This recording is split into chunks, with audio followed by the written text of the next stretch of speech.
반복적인 실수의 무서움이란 제목으로 오늘 말씀을 좀 같이 나누고자 합니다. 성경에는 크게 두 종류의 사람이 있다고 합니다. 구습을 따르는 옛사람과 그리고 진리와 거룩함으로 지음받은 새 사람입니다. 우리가 고린도후서 5장 17절을 보면 이제 우리가 새 사람, 새로운 피조물이 되었다라는 것은 죄로 인해 죽을 수밖에 없었던 저와 여러분이었는데 예수 그리스도께서 우리를 위해 죽으신 순간에 우리의 모든 죄가 사함을 받았고 그리고 다시 3일 만에 부활하심으로 말미암아 우리는 이제 하나님의 자녀가 될 수 있는 그런 길이 우리에게 열린 것입니다. 근데 그렇게 살아가는 사람들은 항상 하나님을 기억하고 살아가겠죠. 감사하고 살아가겠죠. 물론 잠시 흔들릴 수는 있으나 그들의 마음을 쉽게 세상에게 내어주지는 않아요. 투쟁합니다. 계속. 그리스도인이라면 누구나 하나님과 동행하는 삶을 살고 싶어 할 겁니다. 그렇다면 하나님과 동행하는 삶이란 무엇일까요? 그냥 단순히 표현하면 하나님의 방식으로 사는 삶을 하나님과 동행하는 삶이다 이렇게 말할 수 있습니다. 모든 일을 하나님의 방식으로 선택하고 결정하고 행동하는 삶이에요. 그렇게 눈앞의 이익을 위해 자신을 허망한 곳으로 인도하지 않습니다. 창세기 5장을 보면 에녹이란 사람이 등장합니다. 근데 성경은 에녹이 하루 이틀도 아니고 300년이나 하나님과 동행한 사람이라고 표현합니다. 여러분, 동행은 순종이죠. 내 뜻을 내려놓고 하나님의 뜻을 바라보고 쫓아가는 삶입니다. 너무 앞서가지도 않고 너무 뒤처지지도 않는 그냥 하나님 바로 발밑에서 그냥 따라가는 삶이에요. 세상이라면 자신의 뜻을 주장하고 싸워서라도 뭔가를 만들어내는 그것이 세상의 정의죠. 왜? 약육강식을 통해서 강한 자만이, 승리한 자만이 모든 것을 가질 수 있기 때문에.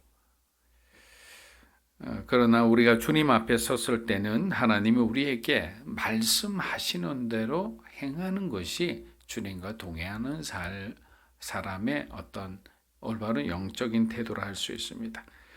두 번째 동행은 일치라고 할 수 있습니다. 내 뜻과 욕심을 버리고 하나님의 성품과 인격을 닮아가는 과정. 우리가 어느 것을 바라보고 갈 것인가, 누구랑 일치할 것인가, 그건 바로 예수 그리스도가 우리의 삶의 모델이시죠. 우리는 이렇게 주님과 일치하는 과정을 통해서 내 삶이 점점 거룩해지겠죠. 성결해지겠죠. 다윗은 하나님과 동행하는 삶을 살았습니다. 의견이 충돌될 때마다 그는 어떤 내 자신 안에 있는 그 욕망의 소리에 귀를 기울이지 않고 하나님의 소리에 귀를 기울이기 위해 누구보다 애를 쓴 사람이었습니다. 그러나 반면에 오늘 등장하는 사울은 결코 하나님을 존중하지 않았어요. 여러분, 누군가에게 존중받는다는 것은 굉장히 복된 일이죠. 그리고 존중을 해주는 사람에게 내가 또 그 사람을 존중할 수밖에 없어요. 근데 존중받지 않는다는 생각을 드는 순간부터 사람의 마음에는 이렇게 그 사람을 향한 적대감이 생기는 거예요. 제가 예전에 말씀드렸지만 우리 아군의 나를 정말 좋아하는 사람 9명을 만드는 것보다 나를 적대하는 한 사람을 만들지 말라라는 그런 일본 목사님 중에 한 분이 그런 조언을 해주셨는데 그게 사실은 우리 삶에 있어서 실제예요. 왜냐하면 그 사람이 계속 여러분들을 스토킹하고 막 그냥 없는 말을 만들어내고 하면 대중들은 그 말을 너무나 쉽게 쏘가 넘어가기 때문에. 그럼에도 불구하고 우리가 하나님을 적대하고 하나님을 등진다. 그건 생각할 수도 없는 거죠. 여러분, 하나님을 존중하지 않는 그때마다 사울은 실패했고 무너지기 시작했습니다. 그럼에도 불구하고 하나님은 그에게 많은 기회를 주셨어요. 하나님은 사울이 자신을 증명해 보일 기회를 한 번 더 주셨는데 이번에는 이스라엘의 옛 원수인 아말렉을 철저하게 진멸하는 것이었습니다. 여러분, 이 진멸이란 단어는 히브리어로 하렘이란 단어죠. 거룩한 전쟁이란 말이죠.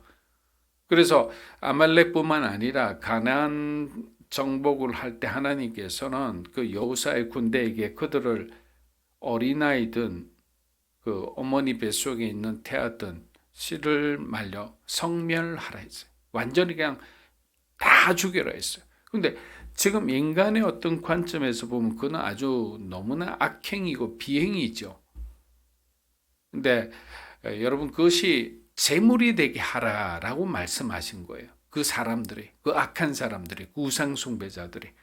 그럼 하나님 앞에 재물이 되게 하라라고 생각하면 우리는 그 사람들을 하나님의 재물이라고 생각하면 되는 거예요. 근데 여러분 한번 생각해 보세요. 이스라엘 백성들이 자신을 위해서 속죄 제물로 소를 잡든 양을 잡을 때 그 양이 죽어가는 것을 보고 불쌍히 여기는 사람이 누가 있겠어요?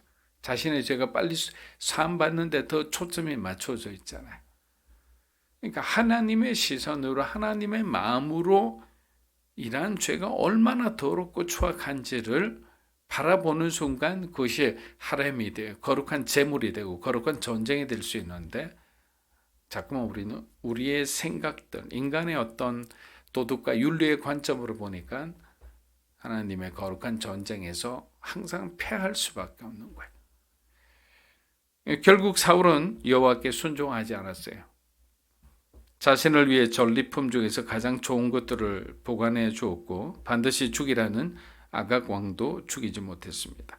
하나님은 사울이 한 일을 사무엘에게 알렸고 마음에 근심이 된 선지자는 밤새 기도했습니다. 사무엘이 사울을 찾았을 때 사울은 뻔뻔하게 거짓말을 합니다. 자신은 자신 나름대로 하나님 말씀에 순종해서 아말렉을 쳐부셨다고 생각합니다. 바로 그때 사울의 죄가 드러납니다. 잡아온 동물들이 막 소란을 피웠기 때문에. 사무엘상 15장 24에서 25절입니다. 그러자 사울이 사무엘에게 말했습니다. 내가 죄를 지었습니다. 내가 여호와의 명령과 당신의 지시를 어겼습니다. 백성들이 두려워서 그들의 말대로 한 것입니다.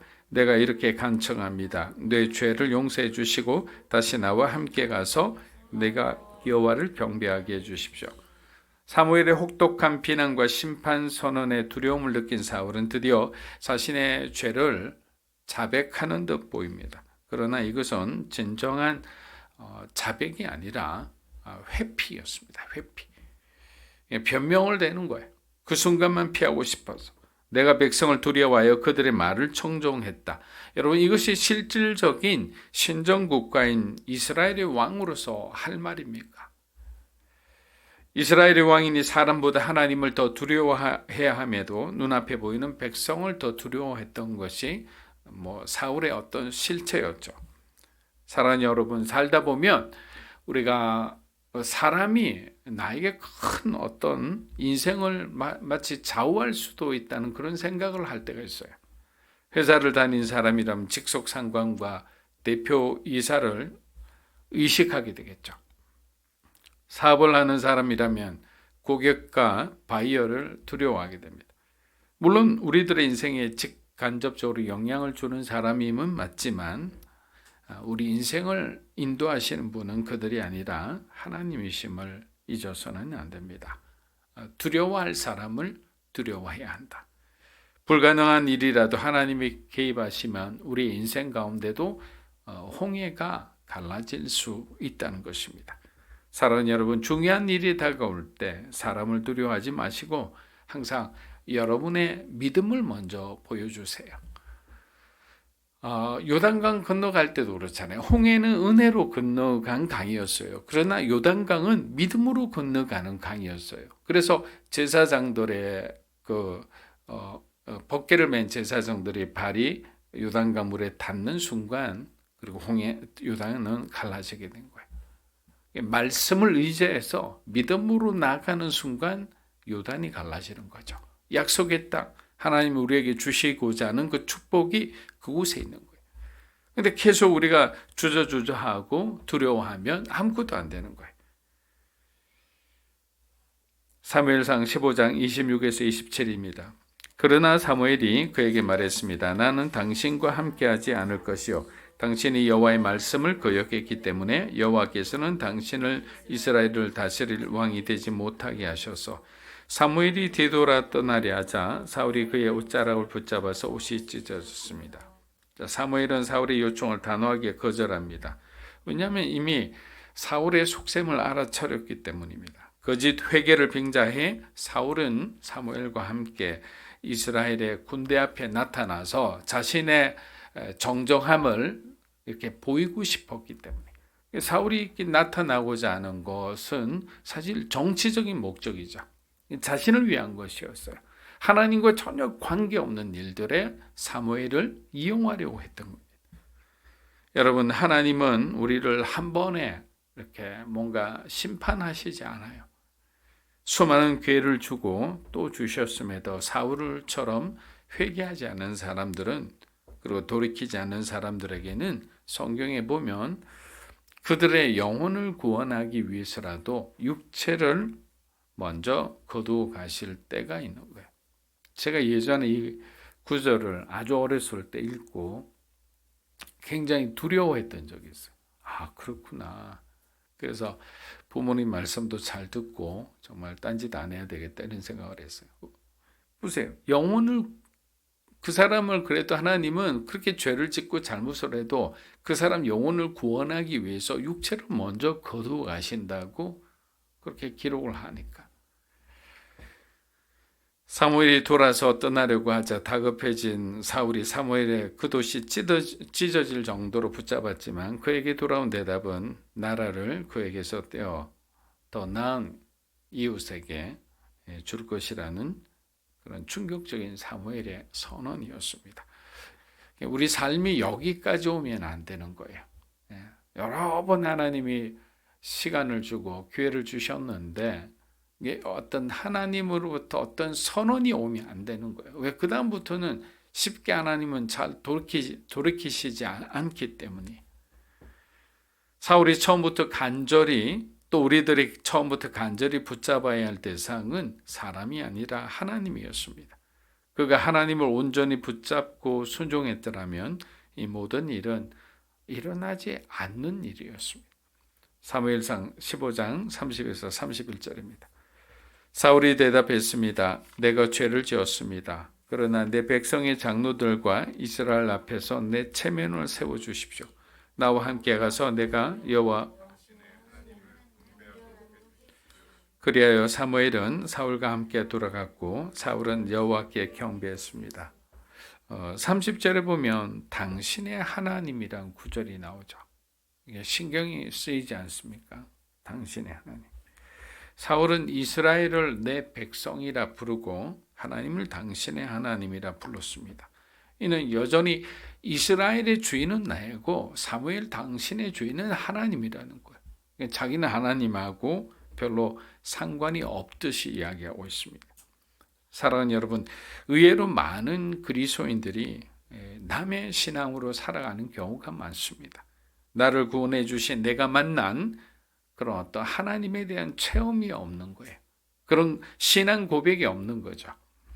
그냥 주일날 도장 찢듯 교회 가서 예배드리고 돌아오는 사람에게 무슨 간정이 있겠습니까?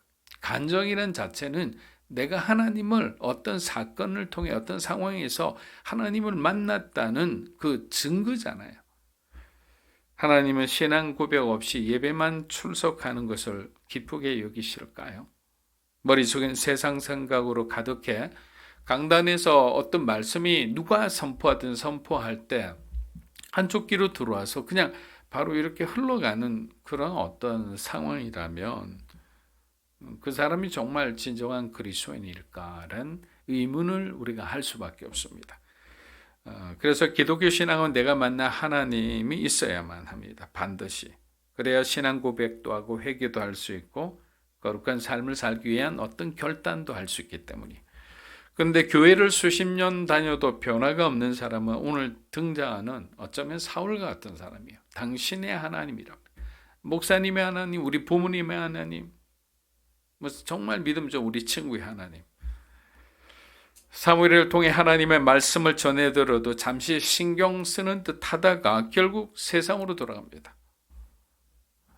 타의에 의해 그냥 교회의 어떤 한 자리를 차지하고 있을 뿐이죠. 여러분, 그래서 저는 이런 생각을 가끔씩 해요. 우리 오래된 성도들도 전도 대상이 될 수 있다라고 생각을 해요. 왜냐하면 앉아있는 분이 수백 명, 수천 명, 여기 앉아있는 분 모두가, 제가 온누리교회 출신이지만 온누리교회를 보아도 그 수만 명 중에 정말 모든 사람이 그리스도인일까 이런 생각을 해본 적도 있어요. 왜냐하면 그렇지 않게 보이는 분들이 몇 분 계셨기 때문에. 그렇기 때문에 교회는 항상 그런 오래된 성도들, 그리고 뭔가 아웃사이드에 있는 성도들, 또 우리는 이렇게 공동체에 속하지 않고 나오지 않는 사람을 안개 공동체라고 하거든요. 그런 사람들에게 대해서 다시 한번 구원의 확신을 가지게 하고 양육함으로 그들을 변화시킬 책임과 의무가 교회는 있다라는 겁니다. 그래서 계속 바깥에 있는 어떤 난 크리스찬을 향해서 나아가는 것도 사실 우선이죠. 중요하죠. 그러나 뭐 표현은 좀 그렇지만 집토끼랄까요? 집안에 있는 우리 식구들, 우리 가족들의 어떤 신앙을 다시 한번 다지는 것도 중요하다고 생각합니다. 비록 사울이 사무엘과 함께 동행함으로 정치적으로 그가 얻을 수 있는 것은 많을지라도 그의 삶은 이미 시한부 인생이었어요. 왜? 하나님이 선언하셨기 때문에. 사무엘상 15장 35절입니다. 사무엘은 사울로 인해 마음이 괴로워 죽는 날까지 다시는 사울을 만나지 않았습니다. 여호와께서는 사울을 이스라엘의 왕으로 삼으신 것을 후회하셨습니다. 사무엘이 아각을 죽임으로 하나님께서 사울에게 명령하신 것을 사무엘이 성취시킵니다.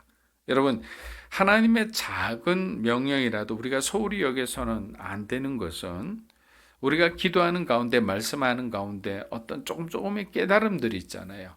이것은 우리가 그냥 이런 깨달음이 있었어요, 이런 깨달음이 있었어요 하고 우리 주변의 사람들과 나누기 위해서 주시는 것이 아니라 그렇게 살라고 하나님께서 주시는 깨달음이라는 것을 잘 알아야 돼요. 그래서 그냥 깨달음이 아니라 하나님이 주시는 명령이라 생각하고 정말 작은 깨달음이라도 그렇게 순종할 때 우리 가족 안에 변화가 생기죠. 우리의 어떤 공동체 안에 변화가 생기는 거예요. 결국 신앙은 다른 사람의 문제로 발생했더라도 결국 나의 문제로 돌아오는 거예요. 나한테 다 돌아오는 거예요.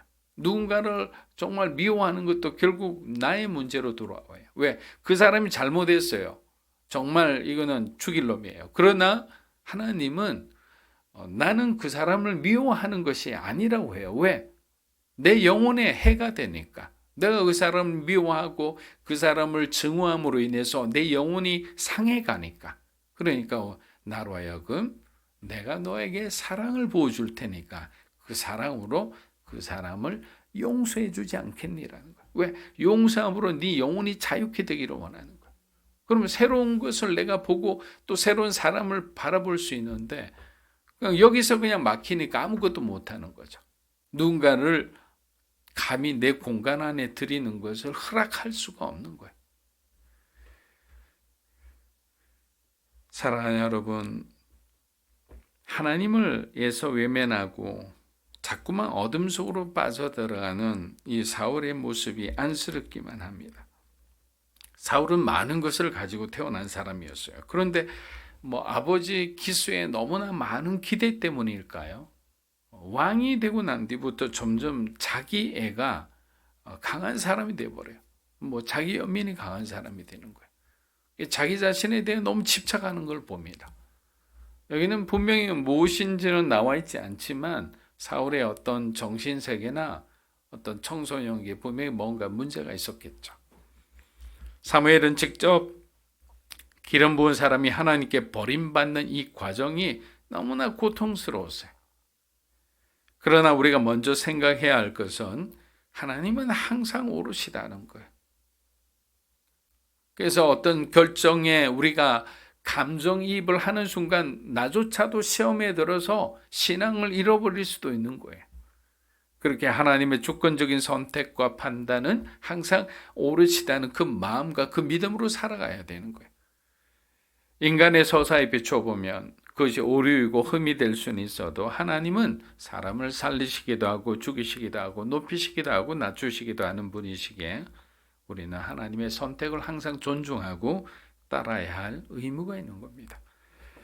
항상 주님의 은혜를 기억하고 여러분의 삶에 성령의 인도하심이 충만하기를 주 이름으로 축복합니다.